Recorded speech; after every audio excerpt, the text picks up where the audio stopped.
Ukraine के बीच छिड़ी जंग को करीब 4.5 महीने हो गए। रूस ने यूक्रेन को घुटनों पर लाने के लिए अब अपनी पूरी ताकत पूर्वी इलाके डॉनबास में झोंक दी है। रूसी सेना और चेचन लड़ाके वहां के विद्रोहियों के साथ मिलकर लुहांस्क और डोनेस्क में कहर बरपा रहे हैं। रूस की नजर सबसे पहले लुहांस्क के सेवेरोडोनेस्क शहर पर है, क्योंकि सेवेरोडोनेस्क कब्जे में आते ही डॉनबास पर कंट्रोल का रास्ता साफ हो जाएगा। इसके लिए रूस के सैनिक और चेचन लड़ाके मिलकर करीब 2 हफ्तों से शहर पर कब्जे की कोशिश कर रहे हैं। लेकिन सेवेरोडोनेस्क में भी उनका हाल ठीक मारियोपोल की तरह ही होता दिखाई दे रहा है। वही मारियोपोल जिस पर कब्जा जमाने में रूसी सेना और चेचन लड़ाकों को 3 महीने से ज्यादा वक्त लगा था। जंग की शुरुआत से ही भीषण हमले बोलने के बावजूद मारियोपोल पर पूरा कंट्रोल करने में रूस के सैनिकों और रमजान कादिरोव के लड़ाकों के पसीने छूट गए थे। और अब उनका वैसा ही हाल सेवेरोडोनेस्क में भी दिखाई पड़ रहा है। यूक्रेन के पूर्वी हिस्से के लुहांस्क प्रांत के इस सबसे अहम शहर पर कंट्रोल करने की लड़ाई भी लंबी खिंचती जा रही है, क्योंकि सेवेरोडोनेस्क में यूक्रेन के सैनिक हथियार डालने को तैयार नहीं हो रहे। हालांकि रूस दावा कर रहा है कि उसने सेवेरोडोनेस्क शहर के करीब 80% हिस्से पर कब्जा कर लिया, लेकिन बाकी बचे 20% हिस्से पर अधिकार जमाना ही उसके लिए सिरदर्द साबित हो रहा है। पुतिन की सेना और चेचन कमांडर रमजान कादिरोव के लड़ाके शहर पर पूरी तरह कंट्रोल करने के लिए भीषण हमले बोल रहे हैं। सेवेरोडोनेस्क के कई हिस्सों में आमने सामने की जंग और भी तेज हो गई है, लेकिन जेलेंस्की के सैनिक घुटने टेकने को तैयार नहीं दिखाई दे रहे। यूक्रेन की तरफ से जारी किए गए एक वीडियो में उसके सैनिक रूसी सेना पर भारी गोलीबारी करते नजर आए। एक कमरे में छिपकर यूक्रेन का एक सैनिक जोरदार फायरिंग करता दिखाई दिया। इसके कुछ देर बाद ही एक दूसरे सैनिक ने भी सामने की तरफ निशाना लगाकर अपनी राइफल से ताबड़तोड़ गोलियां बरसा दी। इस बीच सामने की तरफ से रूस के सैनिक और चेचन लड़ाकों ने भी बमों और गोलियों से हमला बोल दिया, जिसके बाद यूक्रेन के सैनिक उस जगह से तेजी से निकले जहां वो छिपे हुए थे। दीवार की आड़ लेकर उन्होंने एक दूसरी जगह पर मोर्चा संभाल लिया और वहां छिपकर भी यूक्रेन के सैनिकों ने रूसी सेना और चेचन लड़ाकों पर हमला जारी रखा। जेलेंस्की की सेना किसी भी कीमत पर सेवेरोडोनेस्क को रूस के पंजे में जाने नहीं देना चाहती, क्योंकि एक बार इस शहर पर रूस का कब्जा हो गया तो फिर पूरे लुहांस्क को उसके हाथों से जाने से कोई नहीं रोक पाएगा। और लुहांस्क के बाद रूस की सेना और चेचन लड़ाकों का अगला निशाना डोनेस्क ही होगा, जहां पहले से ही यूक्रेन के विद्रोही मुसीबत बने हुए हैं। ऐसे में यूक्रेन के विद्रोहियों को जैसे ही रूसी सेना और चेचन लड़ाकों का साथ मिलेगा, उनकी ताकत कई गुना बढ़ जाएगी। और ऐसे ट्रिपल अटैक से पार पाना यूक्रेन के सैनिकों के लिए आसान नहीं होगा, क्योंकि मारियोपोल को भी पंजे में लेने के लिए तीनों ने मिलकर यूक्रेन की सेना को घुटने टेकने के लिए मजबूर कर दिया था। हालांकि डोनेस्क के गवर्नर का दावा है कि यूक्रेन के सैनिक अपनी आखिरी सांस तक जंग में खड़े रहेंगे। उन्होंने ये दावा भी किया कि यूक्रेन के सैनिकों के भीषण हमले के बाद डोनेस्क के कई हिस्सों में रूस के सैनिकों, विद्रोहियों और चेचन लड़ाकों को पीछे हटना पड़ा। साथ ही उन्होंने रूसी सेना पर एक बार फिर रिहायशी इलाकों और आम लोगों को निशाना बनाने का आरोप लगा दिया। डोनेस्क के गवर्नर के मुताबिक रूस मिसाइलों से उन जगहों पर हमले कर रहा है जहां लोग जान बचाने के लिए छिपे हुए हैं। और दावा किया गया कि रूसी सेना के ऐसे ही हमलों की वजह से वहां नागरिकों की मौत भी हो रही है। डोनेस्क में बरसते बमों की आवाज के बीच वो घर भी दिखाई दिए जो हमले की वजह से पूरी तरह से ध्वस्त हो गए। कई इमारतें तो बमबारी से लगी आग से पूरी तरह जली दिखाई दी। इस बीच डोनेस्क के गवर्नर ने आशंका जताई कि रूस की सेना ने वहां अब तक का सबसे भीषण हमला बोलने की तैयारी कर ली है। डोनेस्क के सामने आए एक वीडियो में रूसी सेना की कई बख्तरबंद गाड़ियां और टैंक एक सड़क पर कतार में खड़े नजर आए। बताया गया कि लुहांस्क पर कंट्रोल होते ही डोनेस्क को पंजे में लेने के लिए ताबड़तोड़ हमला बोल दिया जाएगा। रूस के उसी हमले से निपटने की तैयारी के लिए डोनेस्क के गवर्नर ने पश्चिमी देशों से वहां जल्द और हथियार भेजने की अपील की। 2 दिन पहले भी इस तरह की खबरें आई थीं कि यूक्रेन के पूर्वी हिस्से में चल रही भीषण जंग लड़ रहे यूक्रेन के सैनिक हथियारों की कमी से जूझ रहे हैं। उधर रूस और यूक्रेन युद्ध के बीच 2 बहुत ही डरावने दावे हुए हैं। पहला दावा यह कि दुनिया भर में परमाणु हथियार बनाने की एक नई रेस शुरू हो गई है, जिसकी वजह से परमाणु जंग का खतरा बहुत ज्यादा बढ़ गया है। मतलब रूस की परमाणु हमले की धमकियां वाकई एक भयानक हकीकत में बदल सकती हैं। और इससे भी डरावना दूसरा दावा यह कि परमाणु हथियारों की इस रेस में चीन सबसे आगे। यह पर्दाफाश दुनिया में हथियारों और उनके कंट्रोल पर रिसर्च करने वाली संस्था सिप्री यानी Stockholm international peace research institute ने किया है, जिसकी नई रिपोर्ट में दावा किया गया है कि चीन इतना बेलगाम हो गया है कि धड़ल्ले से बेहद घातक परमाणु हथियार बनाने में लगा है। चीन के परमाणु हथियारों के जखीरे पर बारीकी से नजर बनाए हुए सिप्री के पास उसकी चालबाजी के बाकायदा सबूत है। सिप्री को ऐसी सैटेलाइट तस्वीरें मिली हैं जिनसे पता लगा है कि बीते 2 साल में चीन ने अपने रेगिस्तान में करीब 300 नए साइलो बनाए हैं। मिसाइलों को स्टोर करने के लिए बनाए गए अंडरग्राउंड कंटेनर को साइलो कहते हैं और चीन अपनी इंटरकॉन्टिनेंटल बैलिस्टिक मिसाइलों को रखने के लिए ये साइलो बना रहा है। जिसका मतलब साफ है कि चीन के निशाने पर ताइवान और अमेरिका हैं, क्योंकि चीन की नजरें ताइवान पर गड़ी हैं और इसलिए अमेरिका से उसकी दुश्मनी ऐसा मोड़ ले चुकी है कि जब अब जरा सी भी चिंगारी एक बहुत बड़ी जंग भड़का सकती है। वैसे भी शी जिनपिंग का मकसद चीन की सेना को वर्ल्ड क्लास बनाने का है और वर्ल्ड क्लास आर्मी बनने के लिए अमेरिका को मुंह तोड़ जवाब देने लायक तगड़े परमाणु हथियार तो चाहिए ही।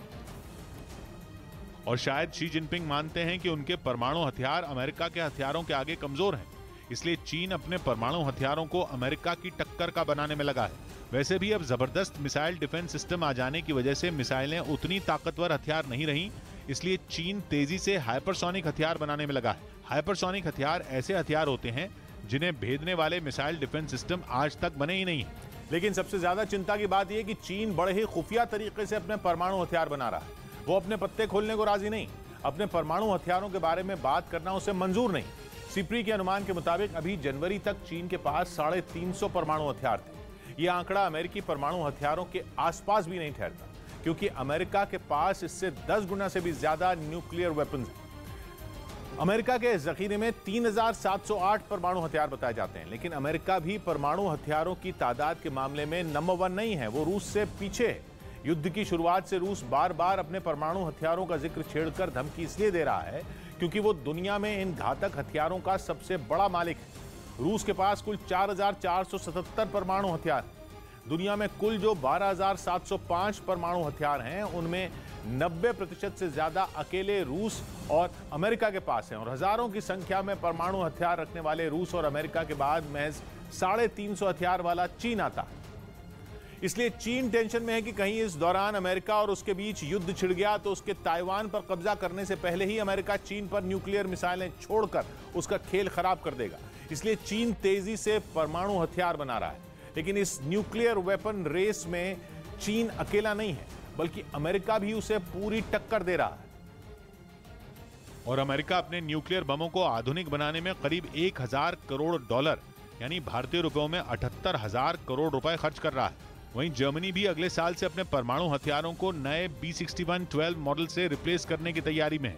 यानी परमाणु हथियार रखने वाले देश परमाणु हथियारों को अब बहुत ज्यादा तवज्जो दे रहे हैं। वो अपने जखीरे को आधुनिक बनाने में, पुराने परमाणु हथियारों को अपग्रेड करने में और नए परमाणु बम और मिसाइलें बनाने में लगे हैं। परमाणु हथियार बनाने की होड़ नई है क्योंकि दुनिया में पिछले कुछ दशकों से न्यूक्लियर वेपन्स कम करने पर काम हो रहा था, लेकिन सिप्री का दावा है कि अब दुनिया की सभी परमाणु ताकतें नए न्यूक्लियर हथियार बनाने में या लंबी रेंज की मिसाइल, पानी के जहाज, सबमरीन और हवाई जहाज जैसे उनके डिलीवरी सिस्टम पर पानी की तरह पैसा बहा रहे हैं। हेरल्ड केस में राहुल गांधी से पूछताछ हुई। ईडी ने हेरल्ड केस के आरोपों में घिरे राहुल गांधी से दिल्ली में पूछताछ की। हालांकि ईडी सूत्रों का कहना है कि राहुल ने कई सवालों के दौरान सहयोग नहीं किया। कोलकाता पुलिस ने नुपुर शर्मा को समन्स भेजे और 20 जून को पूछताछ के लिए बुलाया। उत्तराखंड के सीएम पुष्कर सिंह धामी ने चंपावत उपचुनाव में जीत के बाद देहरादून में विधायक पद की शपथ ले ली। सिंगापुर में हुए एक सिक्योरिटी समिट में चीन ने अपने तीखे तेवर दिखाकर यह बिल्कुल साफ कर दिया कि वो ताइवान पर हमला तो करके रहेगा, जिसका मतलब एक ही है कि चीन और अमेरिका में जंग अब करीब है, क्योंकि कुछ हफ्ते पहले ही अमेरिकी राष्ट्रपति बाइडेन ने कहा था कि अगर चीन ने ताइवान पर हमला किया तो अमेरिका की सेना भी फिर जवाब देगी। यानी चीन ताइवान से नजरें नहीं हटाएगा और अगर उसने वार किया तो अमेरिका भी ताइवान की लड़ाई में कूद जाएगा और फिर छिड़ेगा एक और महायुद्ध। एशिया के सुरक्षा मामलों पर हुए सम्मेलन में चीन के रक्षा मंत्री वेई फेंग बिल्कुल ताव में थे। उन्होंने दो टूक कहा कि सबसे पहली बात तो ये कि ताइवान चीन का ताइवान है और अगर किसी ने ताइवान को चीन से अलग करने की जुर्रत की तो हम लड़ने से बिल्कुल भी नहीं हिचकिचाएंगे। हम हर कीमत पर लड़ेंगे और आखिर तक लड़ेंगे। चीन के पास बस यही एक विकल्प है। यानी चीन ने एक बार फिर जाहिर कर दिया कि वो ताइवान की आजादी के खिलाफ आखिर तक लड़ेगा और उसे अपने हिस्से में मिलाने के लिए किसी भी हद तक जाने को तैयार रहेगा। और इसी वजह से चीन के रक्षा मंत्री के निशाने पर अमेरिका भी आ गया। चीन अमेरिका पर ऐसा बरसा कि उसने दो टूक कहा कि अमेरिका दादागिरी करने से बाज आए। क्योंकि इससे पहले सिंगापुर में हुई इसी समिट में अमेरिका के रक्षा मंत्री लॉयड ऑस्टिन ने चीन को घेरते हुए कहा था कि चीन के आक्रामक और खतरनाक रवैये की वजह से हिंद और प्रशांत महासागर के इलाके की सुरक्षा और शांति खतरे में पड़ गई है। इस पर पलटवार करते हुए चीन के रक्षा मंत्री वई फनक ने कहा कि अमेरिका देशों को हाईजैक करने में लगा है और वो चीन के मामलों में दखल देना बंद कर दे। इधर पंजाबी सिंगर सिद्धू मूसेवाला हत्याकांड में महाराष्ट्र के पुणे का शार्प शूटर संतोष जाधव गिरफ्तार कर लिया गया। गुजरात के कच्छ से संतोष को उसके साथी नवनाथ सूर्यवंशी के साथ पकड़ा गया, जिसके बाद दोनों को 20 जून तक पुलिस रिमांड में भेज दिया गया। पुलिस का दावा है कि सिद्धू मूसेवाला मर्डर केस में अलग अलग राज्यों से शार्प शूटर बुलाए गए थे, जिनमें पुणे का संतोष जाधव भी शामिल था। संतोष जाधव और नवनाथ सूर्यवंशी को दिल्ली पुलिस ने मूसेवाला की हत्या में शामिल बताया था, जिसके बाद से ही दोनों की तलाश की जा रही थी। फिलहाल संतोष को 2021 में दर्ज पुणे के एक मर्डर केस में पकड़ा गया है। संतोष जाधव के पहले Pune police sharp shooter Saurabh Mahakal को भी गिरफ्तार कर चुकी है। उसे भी मूसेवाला की हत्या में शामिल बताया जा रहा है। पुणे पुलिस का दावा है कि कुछ रोज पहले ये जानकारी मिली थी कि मूसेवाला हत्याकांड में महाराष्ट्र के कुछ लोग भी शामिल हैं, जिसके बाद संतोष जाधव और सौरभ महाकाल के बारे में जानकारी जुटानी शुरू की गई। और जांच में यह पता चला कि संतोष जाधव एक मर्डर केस में फरार है, लेकिन इस बीच पुलिस ने सौरभ महाकाल को पुणे से ही गिरफ्तार कर लिया। दावा है कि महाकाल से हुई पूछताछ से मिले सुराग से ही पुलिस संतोष जाधव तक पहुंच सकी। और पुणे पुलिस का दावा है कि सौरभ महाकाल ने पूछताछ में मूसेवाला हत्याकांड को अंजाम देने के लिए शूटरों के इंतजाम करने की बात कबूल कर ली। इसी आधार पर यह दावा किया जा रहा है कि संतोष जाधव को मूसेवाला की सुपारी दी गई थी और उसे हत्याकांड को अंजाम देने के लिए पुणे से पंजाब बुलाया गया था। जांच के दौरान संतोष जाधव का महाराष्ट्र के कुख्यात गैंगस्टर अरुण गवली गैंग से भी कनेक्शन सामने आया।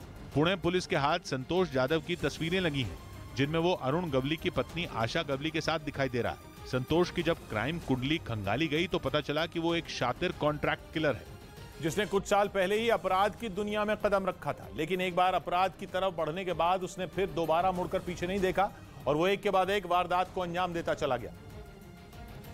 और इसी वजह से संतोष जाधव थोड़े ही वक्त में अपराध की दुनिया का एक बड़ा नाम बन गया। पुलिस का दावा है कि संतोष जाधव ने पुणे के पोखरी गांव के स्कूल से 9वीं क्लास तक पढ़ाई की है। 10वीं क्लास में पढ़ने के दौरान उसके पिता की मौत हो गई थी, जिसके बाद वो अपराध की दुनिया की तरफ मुड़ गया और वो आए दिन किसी न किसी के साथ मारपीट करने लगा। उस पर गुंडागर्दी और भाई बनने की सनक चढ़ गई। और तो और संतोष जाधव दोस्तों के बीच अंडरवर्ल्ड पर बनी फिल्मों के डायलॉग बोला करता था। और अपराध की दुनिया में कदम रखने के बाद संतोष जाधव तेजी से बढ़ने लगा। देखते ही देखते उस पर वसूली और मारपीट समेत कई केस दर्ज हो गए। लोकल गुंडे के तौर पर मशहूर हुआ तो वो गवली गैंग से जुड़ गया और फिर इसी गैंग के लिए हफ्ता वसूली का काम करने लगा। गले में चेन, आंखों पर चश्मा और कॉलर खड़े करके लोगों को धमकाना संतोष जाधव की पहचान बन गई। इसी बीच उसने अगस्त 2021 में अपने साथियों के साथ मिलकर ओमकार नाम के एक शख्स की हत्या कर दी और फिर फरार हो गया। दावा किया जा रहा है कि पुणे में हत्या करने के बाद वो कई महीनों तक राजस्थान और पंजाब में रहा। इसी दौरान संतोष जाधव लॉरेंस बिश्नोई गैंग के संपर्क में आया और गैंग के लिए शार्प शूटर का काम करने लगा। बिश्नोई गिरोह से जुड़कर भी संतोष जाधव ने पंजाब और राजस्थान में कई वारदात को अंजाम दिया। पुलिस का दावा है कि इसी वजह से उसका नाम मूसेवाला हत्याकांड से जुड़ रहा है, क्योंकि पुणे पुलिस का दावा है कि संतोष बेहद शातिर शार्प शूटर है और वो सुपारी किलिंग में भी माहिर है। पंजाब पुलिस को शक है कि मूसेवाला की हत्या के लिए कई दूसरे राज्यों से शार्प शूटर बुलाए गए थे और अभी तक 8 संदिग्ध शार्प शूटरों की लिस्ट जारी की जा चुकी है, जिनमें पुणे का सौरभ महाकाल, संतोष जाधव और बठिंडा का हरकमल रानू शामिल है। हरकमल रानू को पंजाब पुलिस नशेड़ी बताकर मूसेवाला की हत्या में शामिल होने से इनकार कर चुकी है, जबकि सौरभ महाकाल के हत्या में शामिल होने से दिल्ली पुलिस इनकार कर चुकी है। लेकिन संतोष जाधव के पकड़े जाने के बाद हत्याकांड की गुत्थी सुलझने की उम्मीद जगी है। पंजाब पुलिस की एक टीम संतोष से पूछताछ के लिए पुणे निकल चुकी है और दावा किया जा रहा है कि पूछताछ के बाद हत्याकांड की पूरी सच्चाई सामने आएगी। फिलहाल मूसेवाला हत्याकांड में पंजाब पुलिस के हाथ खाली हैं। पंजाब पुलिस ने 4 शार्प शूटरों की शिनाख्त जरूर की है, लेकिन अभी तक कोई नहीं पकड़ा गया। हालांकि हत्याकांड में शामिल कातिलों को पनाह देने वाले और उनकी मदद करने वाले 8 लोग जरूर पकड़े गए हैं, जिनमें मूसेवाला की रेकी करने वाला हरियाणा का संदीप केकड़ा भी शामिल है। यूपी में बुलडोजर की कार्रवाई पर मुस्लिम पर्सनल लॉ बोर्ड ने सवाल उठाए।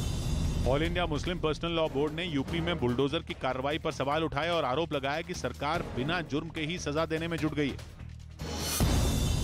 जम्मू के अरनिया सेक्टर में फिर पाकिस्तानी ड्रोन दिखाई दिया, जिसके बाद बीएसएफ के जवानों ने उस पर फायरिंग कर दी।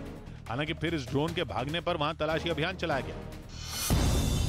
दिल्ली हाईकोर्ट ने केंद्रीय मंत्री अनुराग ठाकुर और सांसद प्रवेश वर्मा के खिलाफ एफआईआर दर्ज करवाने की मांग खारिज कर दी। लेफ्ट नेता बृंदा करात ने इन नेताओं पर भड़काऊ भाषण देने के आरोप लगाते हुए ये याचिका दायर की थी। और अब आगे देखिए देश दुनिया की 20 बड़ी खबरें। नेशनल हेराल्ड मामले में आज फिर ईडी राहुल गांधी से पूछताछ करेगी। एक दिन पहले राहुल गांधी से 8 घंटे तक लंबी पूछताछ चली। उनसे 2 दौर में सवाल जवाब हुआ। मनी लॉन्ड्रिंग केस में राहुल को ईडी ने पहले 2 जून को पेश होने को कहा था, लेकिन विदेश में होने के चलते राहुल गांधी पेश नहीं हो पाए। ईडी के दूसरे नोटिस के बाद राहुल गांधी अपना बयान दर्ज करवाने पहुंचे थे। उत्तर प्रदेश के अमेठी के कैराना गांव में एक विमान हादसा हो गया। वहां पर ट्रेनिंग लिए उड़ान भरने वाले विमान का इंजन अचानक खराब हो गया, जिसके बाद एयरक्राफ्ट की इमरजेंसी लैंडिंग करवानी पड़ी। इस दौरान विमान का अगला हिस्सा बुरी तरह से क्षतिग्रस्त हो गया। हालांकि उसमें सवार ट्रेनी पायलट बाल बच गया। इस हादसे की वजह की जांच शुरू हो चुकी है। जम्मू कश्मीर में सुरक्षा बलों के हाथ बड़ी कामयाबी हाथ लगी है। पिछले 24 घंटे में सुरक्षा बलों ने 4 आतंकियों को ढेर कर दिया है। घाटी में इस साल अब तक सुरक्षा बलों ने 100 आतंकियों को ढेर किया है, जिनमें से 3 पाकिस्तानी आतंकी भी शामिल हैं। रविवार देर शाम सुरक्षा बलों ने लश्कर के आतंकवादी आदिल पारे को एनकाउंटर में मार गिराया। उत्तर प्रदेश के गोंडा में मां की डांट से नाराज होकर एक 12 साल की लड़की बिजली के टावर पर चढ़ गई। वो जिस टावर पर चढ़ी वो 100 फीट ऊंचा था, जिसके बाद उससे मनाने के लिए उसकी मां, गांव के लोग और पुलिस वाले वहां पर पहुंचे, लेकिन वो नहीं मानी और टावर पर चढ़कर घंटों ड्रामा करती नजर आई। गांव वालों का ये कहना है कि लड़की की मानसिक स्थिति ठीक नहीं है और इसी वजह से उसने ये हरकत की। मध्य प्रदेश के पन्ना टाइगर रिजर्व में P141 नाम की बाघिन ने 2 शावकों को जन्म दिया। 4 दिन पहले ही वहां पर 2 बाघों की मौत की खबर से हड़कंप मच गया था, लेकिन 2 शावकों के जन्म ने उस कमी को एक हद तक पूरा कर दिया। इन दोनों शावकों के जन्म के बाद रिजर्व में 75 से अधिक बाघ हो गए हैं। मध्य प्रदेश के इंदौर में लेडी गैंग का खौफ देखने को मिला है। यहाँ पर इस गैंग ने एक लड़की की सड़क पर जमकर मारपीट की, जिसका वीडियो वायरल हो गया। पीड़ित ने पुलिस से इस बात की शिकायत की है और ये बताया कि 4 लड़कियों ने उसे सिर्फ इसलिए पीटा क्योंकि उसने उन्हें घूर कर देखा था। पुलिस इस लेडी गैंग की तलाश कर रही है और जांच में जुट गई है। उत्तर प्रदेश के देवबंद में प्रशासन ने भूमाफिया पर कड़ी कार्रवाई की है। वहां पर प्रशासन ने अवैध कॉलोनियां गिरा दी। उनका ये कहना है कि ये कॉलोनियां नक्शा पास कराते समय नहीं थी और उन्हें अवैध तरीके से बनाया गया है, जिसकी वजह से उन पर बुलडोजर चलाया गया। राज्य सरकार के आदेश में उत्तर प्रदेश में लगातार ऐसे लोगों पर कार्रवाई की जा रही है जिन्होंने सरकारी जमीन हथिया ली है और उस पर ठिकाना बनाया। उत्तर प्रदेश के मुजफ्फरनगर में एक चलती कार में अचानक आग लग गई। घटना देर शाम की बताई जा रही है, जब मुजफ्फरनगर से देहरादून जा रही एक कार में अचानक आग लग गई, जिसके बाद अफरा तफरी मच गई। कार में सवार 2 लोगों ने कूदकर अपनी जान बचा ली। वहीं कार पूरी तरह से जल गई। कार के ड्राइवर का ये कहना है कि घटना शॉर्ट सर्किट की वजह से हुई है। उत्तराखंड के काशीपुर में एक पुलिस वाले ने इंसानियत की मिसाल पेश की है। वहां पर एक पुलिस वाले ने अपनी ड्यूटी के दौरान एक मासूम की जान बचा ली, जिसकी सीसीटीवी फुटेज भी सामने आई है, जिसमें देखा गया है कि चौराहे से गुजर रहे रिक्शा से अचानक एक बच्चा जमीन पर गिर गया, जिसके बाद कांस्टेबल ने फुर्ती दिखाई और सामने से आ रही बस को रोका और बच्चे को गोद में उठा लिया। लखनऊ में एक महिला के घर पर फायरिंग करने और बम फेंकने का वीडियो सामने आया है। बताया गया है कि जानकीपुरम इलाके में कुछ लोग महिला के घर पहुंचे और कॉल बेल दबाई और जैसे ही दरवाजा खुला उस पर फायरिंग कर दी गई। यही नहीं, बम से भी हमला किया गया। घटना सीसीटीवी कैमरे में कैद हो गई है, जिसके आधार पर जांच की जा रही है। उत्तर प्रदेश के फतेहपुर में एक ओवरलोडेड डंपर में अचानक आग लग गई। इस दौरान ड्राइवर ने उसमें कूदकर अपनी जान बचा ली है। डंपर में आग लगने के बाद 1 घंटे तक यातायात यहां पर प्रभावित रहा और करीब 5 घंटे तक जाम लगा रहा।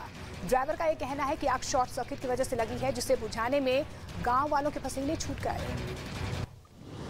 उत्तर प्रदेश के सहारनपुर में पुलिस की 3 शातिर बदमाशों से मुठभेड़ हो गई। पुलिस ने उन्हें गिरफ्तार कर लिया है और उनके पास से करीब 80,000 रुपए और एक फोन बरामद किया गया है। इन तीनों बदमाशों की तलाश इसी महीने की 8 तारीख को हुई लूट की वारदात के बाद हो रही थी। इस घटना में आरोपियों ने करीब 2 लाख रुपए की लूट की थी। दिल्ली के पास नोएडा में पुलिस ने चीन के 2 नागरिकों को गिरफ्तार किया है। पुलिस ने बताया कि चीन के ये दोनों नागरिक बिना वीजा के बिहार बॉर्डर के रास्ते घुसे थे। जांच में पता लगा है कि दोनों ग्रेटर नोएडा में अपने एक दोस्त के पास रह रहे थे, जिन्हें पुलिस ने पकड़ लिया। पता चला कि चीन के दोनों नागरिकों ने अपने वीजा पर गलत तारीख डाली थी। नैनीताल घूमने आने वाले लोगों को नैना देवी के दर्शन करने के लिए साड़ी या सूट ही पहनना होगा। मंदिर के मैनेजमेंट ने बाहर एक बोर्ड लगा दिया है जिस पर लिखा गया है कि मंदिर में मर्यादित और शालीन वस्त्र पहनकर ही घुसे। मंदिर प्रबंधन का ये कहना है कि ऐसा इसलिए किया गया है ताकि स्थानीय लोगों की धार्मिक भावनाओं को ठेस न पहुंचे। गुजरात के जामनगर में गाय के हमले में बुजुर्ग की दर्दनाक मौत हो गई। पूरी घटना सीसीटीवी कैमरे में रिकॉर्ड हुई है। वीडियो में देख सकते हैं कि किस तरह से सड़क पर घूम रही गाय अचानक से बुजुर्ग शख्स के पास आती है और हमला कर देती है। 40 सेकंड के इस वीडियो में गाय बुजुर्ग पर तब तक हमला करती रहती है जब तक बुजुर्ग शख्स की मौत नहीं हो जाती। उज्जैन में हुई बारिश से महाकाल मंदिर के अंदर पानी भर गया। यहां पर मंदिर में पानी घुसने से अफरा तफरी मच गई। पानी बाबा महाकाल के गर्भगृह के सामने नंदी हॉल तक पहुंच गया। इसके अलावा गणेश मंडप के पास ऊपर से झरना बहने लगा। मंदिर में पानी भरने की वजह से भक्तों को काफी परेशानियों का सामना करना पड़ा। मंदिर समिति ने जैसे तैसे वाइपर से पानी निकालकर स्थिति संभालने की कोशिश की। इस बीच कई श्रद्धालुओं का प्रवेश भी रोका गया। महाराष्ट्र के औरंगाबाद में हथियारबंद बदमाशों ने 2 युवकों पर हमला कर दिया। इस हमले की पूरी वारदात सीसीटीवी कैमरे में रिकॉर्ड हो गई है। सीसीटीवी वीडियो में हथियारबंद बदमाश 2 युवकों पर हमला करते नजर आ रहे हैं। इस हमले में दोनों युवक बुरी तरह से घायल हो गए जिन्हें इलाज के लिए अस्पताल में भर्ती करवाया गया। ये पूरी घटना औरंगाबाद के शेकटा इलाके की बताई जा रही है। वहीं पुलिस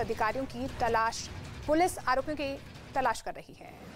बॉलीवुड अभिनेत्री श्रद्धा कपूर के भाई सिद्धांत कपूर को बेंगलुरु के एक होटल में चल रही पार्टी में पुलिस छापेमारी के दौरान हिरासत में लिया गया है। बेंगलुरु पुलिस के मुताबिक वो कथित तौर पर ड्रग्स का सेवन करने वाले 6 लोगों में शामिल है। पुलिस के मुताबिक यहां पर पार्टी चल रही थी। रिपोर्ट में जिन 6 लोगों के ड्रग्स कंज्यूम करने की पुष्टि हुई है उनमें से एक सैंपल अभिनेत्री श्रद्धा कपूर के भाई सिद्धांत कपूर का भी था।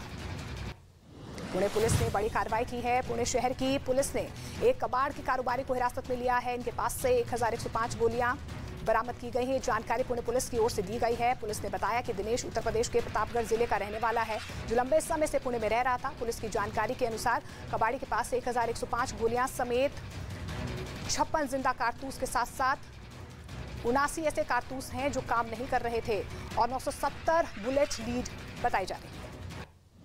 यूपी के बदायूं में कर्मचारी को अस्पताल के अंदर पार्किंग शुल्क महंगा पड़ गया। एक महिला ने कर्मचारी की चप्पल से पिटाई कर दी। पिटाई का ये वीडियो सोशल मीडिया पर वायरल हो गया है। जब महिला पिटाई कर रही थी तो मौके पर पुलिस भी थी। पुलिस के सामने ही पार्किंग संचालक को चप्पलों से महिला पीटती रही। ये पूरी घटना सदर कोतवाली क्षेत्र की बताई जा रही है।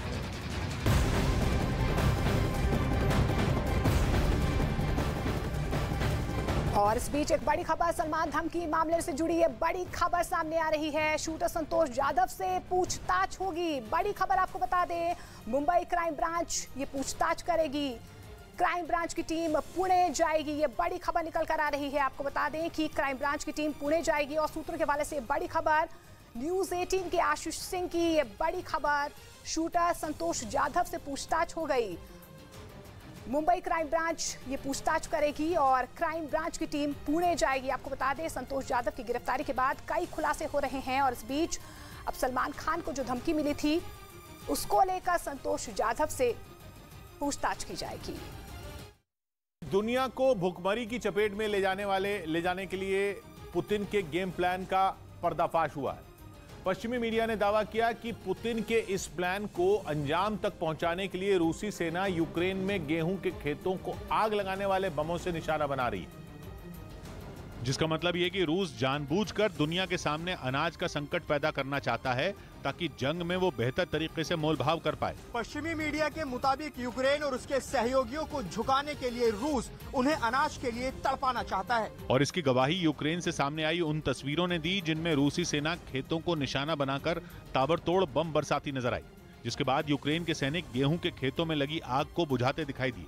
आरोप है कि रूसी सेना ने इन खेतों में आग लगाने वाले बमों से हमला किया, जबकि संयुक्त राष्ट्र की एक संधि के तहत इस तरह के बमों के इस्तेमाल पर बैन लगा है, जिसमें रूस ने खुद भी हस्ताक्षर किए हैं। इसके बावजूद रूसी सेना जिस तरह से आग लगाने वाले बमों को इस्तेमाल कर यूक्रेन में फसल को बर्बाद करने में जुटी है, उससे साफ है कि पुतिन नहीं चाहते कि यूक्रेन का अनाज वहां से बाहर जा पाए और यूक्रेन पर बरसते इन बमों का असर उन मुल्कों पर भी हो रहा है जिनका जंग से दूर दूर तक कोई लेना देना नहीं, लेकिन इसके बाद भी उनके सामने अनाज का बड़ा संकट खड़ा हो गया है। या यूं कहें कि जंग की वजह से करोड़ों लोगों के सामने भूखों मरने की नौबत आ गई है। ऐसा इसलिए क्योंकि यूक्रेन गेहूं और खाना पकाने के तेल से लेकर कई दूसरे अनाज का भी बड़े पैमाने पर निर्यात करता है, लेकिन परेशानी यह है कि एक ओर पुतिन की सेना खेतों में लगी फसल को आग लगा रही है, वहीं दूसरी ओर रूस ने काला सागर के रास्ते होने वाले यूक्रेन के निर्यात को पूरी तरह से ठप कर दिया है। इसी वजह से यूक्रेन का अनाज दुनिया के दूसरे देशों तक नहीं पहुंच पा रहा, क्योंकि काला सागर में रूस के जंगी जहाजों और पनडुब्बियों ने पूरी तरह से किलेबंदी कर रखी है, जिससे वहां से गुजरने वाले तमाम जहाज फंसे हुए हैं। इस बीच कुछ अंतर्राष्ट्रीय एजेंसियों का मानना है कि कई देशों में गेहूं का स्टॉक खत्म होने की कगार पर है। और अगर युद्ध कुछ दिनों तक ऐसे ही चलता रहा और रूस अपनी जिद पर अड़ा रहा तो पूरी दुनिया में अनाज संकट से हाहाकार मच जाएगा। खबर है कि 2 करोड़ टन गेहूं यूक्रेन के बंदरगाहों पर फंसा है, जिसे रूस निकलने नहीं दे रहा। दर्जनों देश ऐसे हैं जहां इसका बड़ी शिद्दत से इंतजार किया जा रहा है। हालांकि दुनिया को अनाज संकट से निकालने के लिए कुछ रोज पहले इटली के प्रधानमंत्री ने रूसी राष्ट्रपति पुतिन के साथ बैठक भी की थी, जिसमें इस मुद्दे पर चर्चा की गई थी। लेकिन इस बैठक के दौरान रूस ने यह साफ कह दिया कि वो काला सागर से निर्यात तभी होने देगा जब पश्चिमी देश उस पर लगे सारे प्रतिबंध हटा देंगे। मतलब ये कि रूस काला सागर में अपनी ताकत के दम पर पश्चिमी देशों को झुकाने में जुटा है, क्योंकि यूक्रेन दुनिया के कई देशों को गेहूं के साथ कई दूसरे तरह का अनाज भी भेजता है। इनमें अफ्रीका और मध्य एशिया के कई देश शामिल हैं। यूएन के खाद्य और कृषि संगठन के मुताबिक यूक्रेन दुनिया का 5वां सबसे बड़ा गेहूं निर्यात करने वाला देश है और दुनिया के बाजार में उसकी हिस्सेदारी करीब 10% है। इसके अलावा यूक्रेन मक्का और सूरजमुखी का तेल भी बड़े पैमाने पर दूसरे देशों को भेजता है, लेकिन उसके तमाम बंदरगाहों पर रूस का कब्जा है और इसी वजह से अनाज की सप्लाई ठप है। और जंग ऐसे ही चलती रही तो दुनिया भर में 81 करोड़ से ज्यादा लोगों के सामने भूखों मरने की नौबत आ सकती है। दुनिया में चल रहे अनाज के संकट को दूर करने और अपने गोदामों में पड़े अनाज को बेचने के लिए यूक्रेन ने एक्सपोर्ट के 2 नए रूट बनाए। अब यूक्रेन अपने पड़ोसियों पोलैंड और रोमानिया के जरिए अनाज एक्सपोर्ट करेगा। हालांकि यूक्रेन का कहना है कि इस नए रूट पर आ रही दिक्कतों ने भी सप्लाई चेन को धीमा कर दिया है। लेकिन फिर भी इससे यूक्रेन के अनाज को दुनिया के दूसरे हिस्सों तक पहुंचाने और उससे खाने के संकट के खत्म होने की उम्मीद तो बंधी है। यूक्रेन जंग की वजह से एक्सपोर्ट पूरी तरह नहीं हो पा रहा, जिससे अनाज की किल्लत हो रही है और उसके दाम आसमान छू रहे हैं। वहीं यूक्रेन अनाज का दुनिया का 4था सबसे बड़ा एक्सपोर्टर है।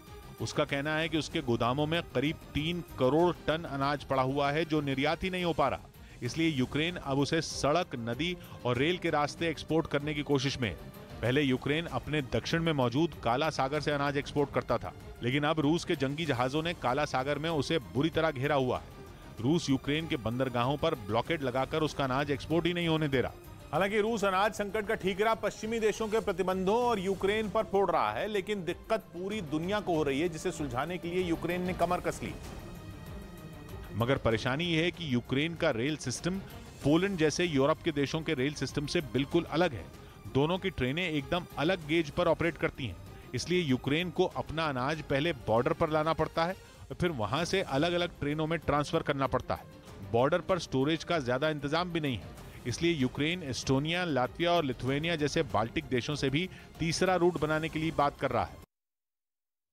बढ़ते खाने पीने की वस्तुओं के दामों पर उन्होंने लगातार देश के मध्यम वर्ग, देश के नौकरी पेशा लोग, देश के गरीब, देश के दलित, देश के पिछड़े, देश के आदिवासी की आवाज उठाई और सरकार को घेरा, जिसका जवाब सरकार के पास नहीं, इसलिए श्री राहुल गांधी से परेशानी है। तीसरा, डूबती अर्थव्यवस्था और गिरते रुपये को लेकर, एमएसएमई की बदहाली को लेकर, छिनती नौकरियों को लेकर, चौतरफा 45 साल की सबसे भयंकर बेरोजगारी को लेकर, युवाओं के गुस्से को लेकर श्री राहुल गांधी ने सवालों की झड़ी लगाकर मोदी सरकार को घेरा, इसलिए श्री राहुल गांधी से परेशानी है।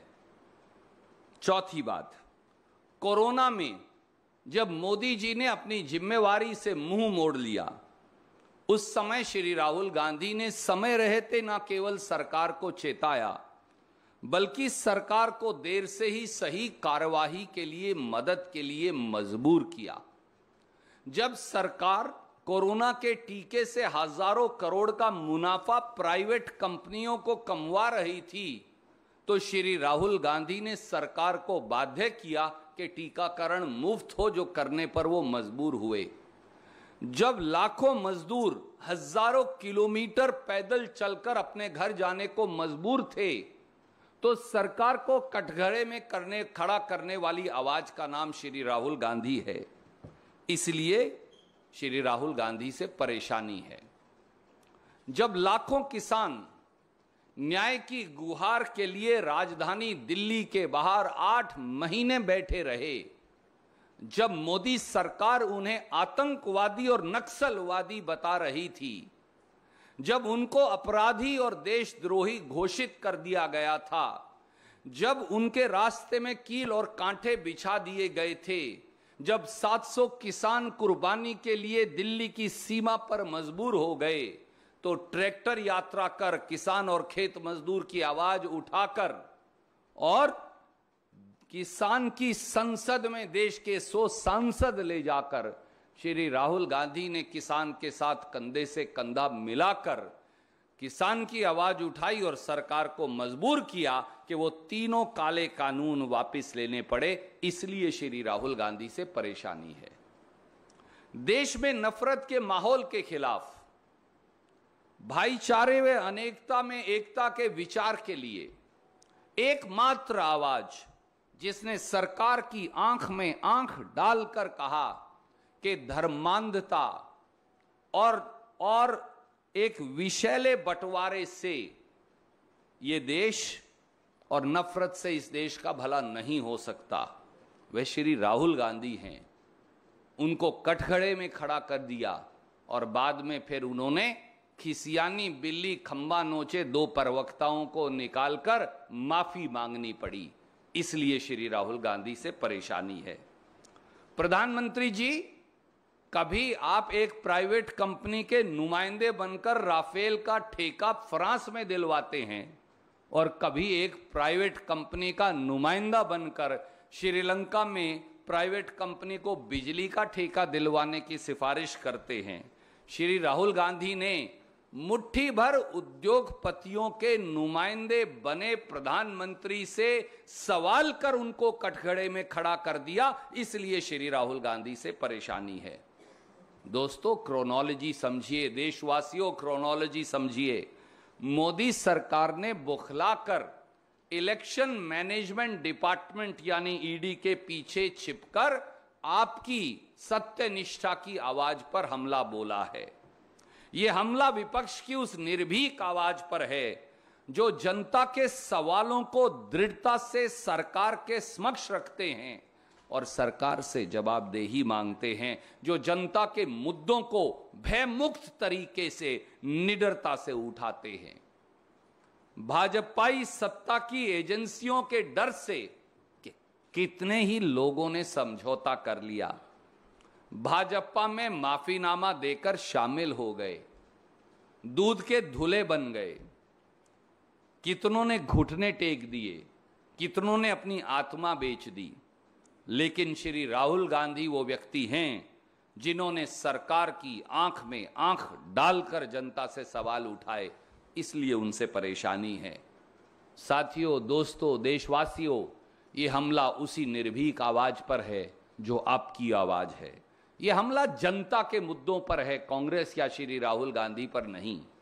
यह हमला बेरोजगारों पर है, यह हमला गरीबों पर है, यह हमला मध्यम वर्ग पर है, यह हमला नौकरी पेशा लोगों पर है, यह हमला महिलाओं, युवाओं, दलितों, पिछड़ों, आदिवासियों पर है। यह हमला देश के संविधान से जुड़े मुद्दों पर सवाल पूछने पर है।